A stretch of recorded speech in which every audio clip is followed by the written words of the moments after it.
This video is about what Minecraft is about. This video is also about what starting a Minecraft world is really like in the beginning, and it's also a surge of nostalgia for older players like me.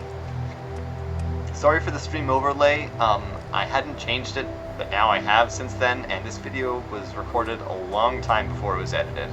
So please enjoy the video. This is the beginning of Minecraft.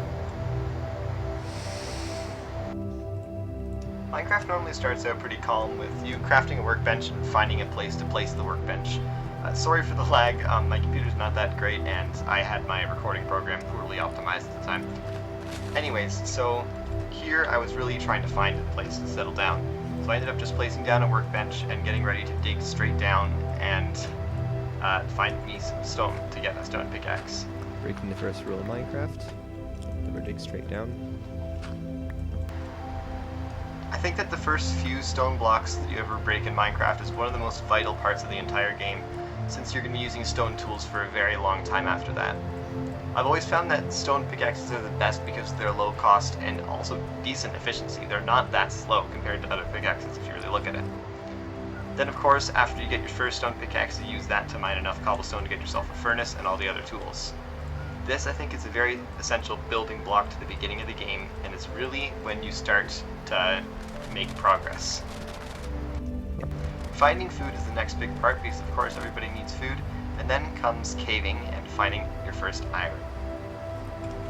Oh, shoot. No. Go away.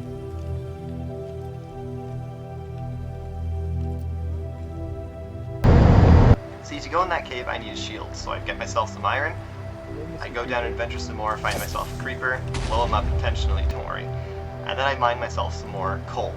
This coal will be used to smelt the iron that I originally had. Using that, I can make myself a shield and go down into that cave and discover why the skeleton was there in the first place. And here's one big part of the adventure in the game, as far as I can tell, that I went down into the cave not knowing what I'd find, and I was truly amazed by what happens next. Found some more iron, went back up to smelt it again, and I found more coal. It seemed to be a normal cave. I kept on finding more and more skeletons though, so I adventured on, and eventually I found a spawner. See, spawners are very, very influential in the world, because with this spawner I could use the bones to make food to keep myself alive, and I could get arrows, which are also super useful in combat. See, these resources are super useful, but the center of why I got them is adventure. If I didn't adventure down in that cave, I would never have found the spawner. If I hadn't found the spawner, I wouldn't have gotten these bones that got me some wheat that healed me up after I took damage from the spawner.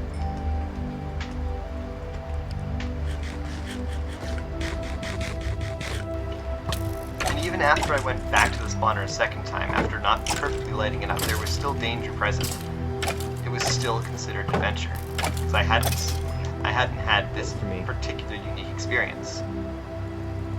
The chests themselves weren't that good, but that's not entirely what I was after. I wanted that spawner. Oh, man. I wanted the bones and the arrows.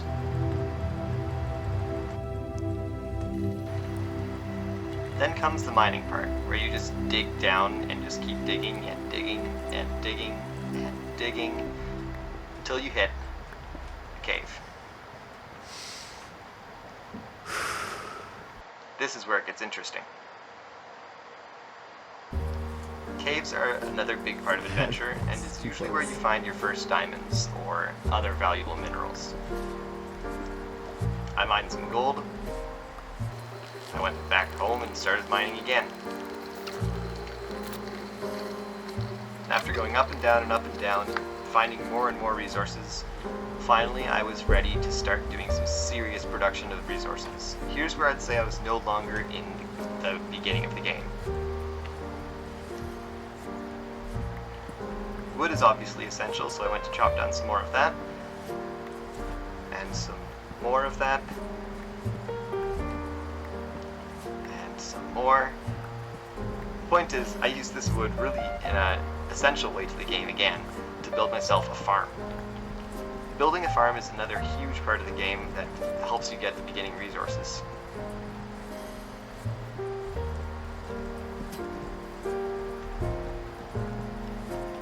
final fence gate, I'd finally finished that part of the farm. I gathered up all the animals in my general area so that I could start off on a big step, since you need more animals to breed more animals faster. I would recommend using 2 fence gates because that lets them in easier.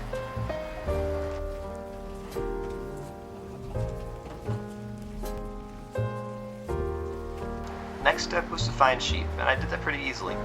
After I'd found the sheep, I knew I could get a bed out of the black hole, and I went to get a pumpkin because those might be useful down the line. They weren't.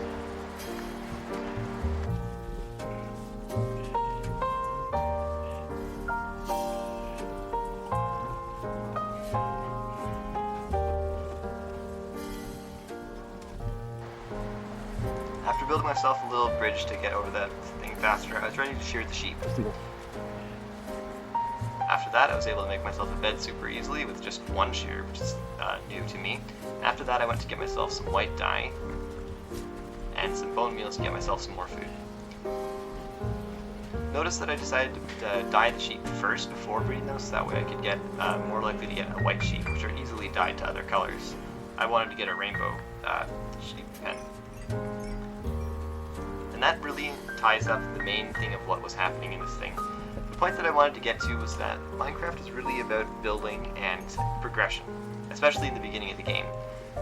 I wasn't necessarily building myself a huge castle or a big house or anything. I was building myself a reputation for myself.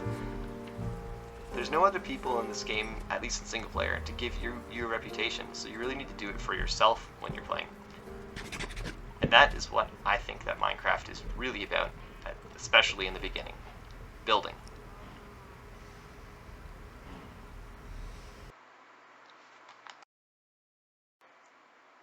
If you stuck around this late in the video, thanks for watching. Please consider liking and subscribing as I'm just starting out, and I promise the quality will get better eventually. I also stream a lot, so check me out.